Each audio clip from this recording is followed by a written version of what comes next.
Kabupaten Selayar, Sulsel terdampak gempa 7,4 paling parah. Gempa berkekuatan 7,4 magnitudo mengguncang Kabupaten Flores Timur, Nusa Tenggara Timur pada Selasa, tanggal 14 Desember tahun 2021, siang, terasa hingga Makassar, Sulawesi Selatan.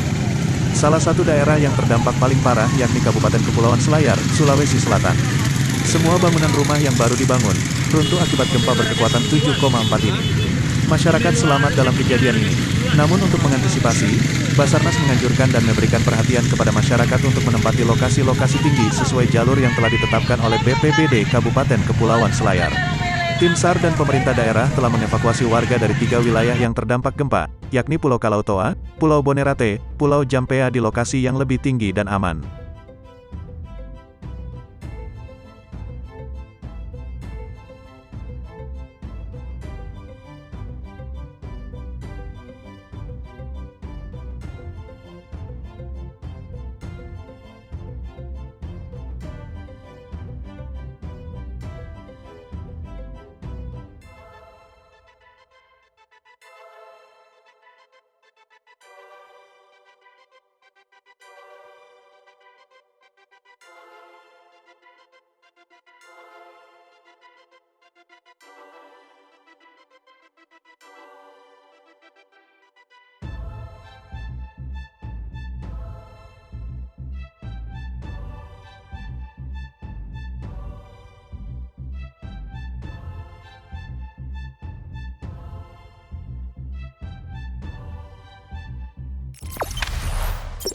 Jangan lupa subscribe, share, komen, dan like ya.